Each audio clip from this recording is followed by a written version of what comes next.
Quanto mais simples você for, mais grande você vai ser. A grandeza começa na simplicidade. Ser simples é lindo. Simplicidade é uma chave.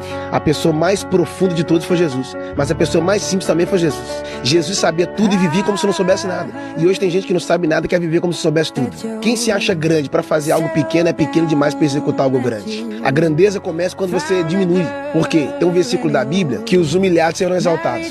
E de fato é mesmo. Todas as vezes que você chega grande, você sai pequeno.